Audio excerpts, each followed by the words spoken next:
I know you missed this. Ah. Mmm. Mmm. Mmm. Mmm. May ginabot ba eh. And you know where did I bought this? Diba nipalit ko ni sa Pugo sa Puente. And if you know how I end up with this, watch this video. So ay kaliminians natin ron sa Pugo sa Puente. Kay abri na sila but new normal na, di pwede mag-dine in. Pwede rin ninyo ipa food panda, by the way. Nanang food panda na yung mag-order. So kita mag-take out rata. Nga hangaon. Kanon na to sa bahay.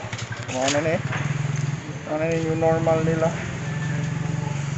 Social distancing ta.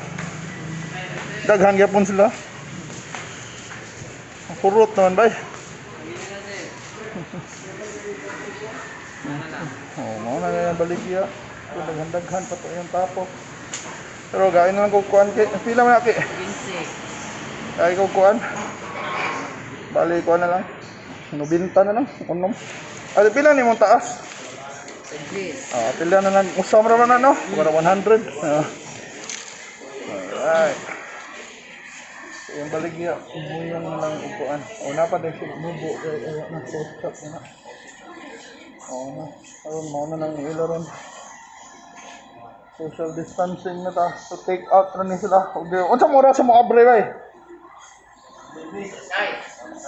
Alas 6 sa buntag, siyarot na yung mga abre. Sarado. Di ba? Manarado, mangundang pamaligya. Alas 7 or kung mahurot na. Sama na. So, bisitahin yung paboritong pungko-pungko, makaon na ninyo, pero take out lagi na. Or delivery via Food Panda. Unsa pa man lain? Food Panda ra? Food Panda ra. Siya ra din na. Mana na Food Panda imongan? Ano di Food Panda din? Okay. I-booking na, di ba? So, i-booking lang, na sila. So, asa mo na app na ado? Asa mo na app na Ay, sa day? Daw. Basta i-book lang. Asa ni mo, book ko na ba inyong baligya? Dili, asa na ba? Food Panda na amo? Ano na yung Food Panda? Food Panda, sir. Unsa na? Gisugo ra ko nila? Delivery na, sir. Asa lagi na magpa-deliver? Sa pusingan sa page. Sa Cebu Pungko-Pungko. Okay, Cebu Pungko-Pungko. Tilangan niya ba? Sayop mo adto ba? Wala, Cebu Pungko-Pungko. Pwede sa Cebu Pungko-Pungko. Mo na. So, na sila. Kumana na yung baligya. So, ikalimot kung na mo sa area, palit mo. Kung kuhan, i-check lang ang message. Message lang mo sa Cebu Pungko-Pungko para makapahatod mo. Amin na Pungko-Pungko. Sige, bye. Kita-kita na sa sunod. Bye-bye. So, thank you so much for watching this another episode of Kalami Cebu, guys. Hindi nga nagkikaon sa mga street food.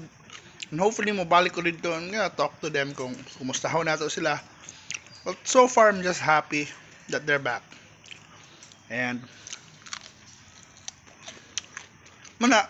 let's adjust to the new normal. And, see you na sa mga next na to ng mga videos. And keep on supporting, guys. Thank you. Bye-bye.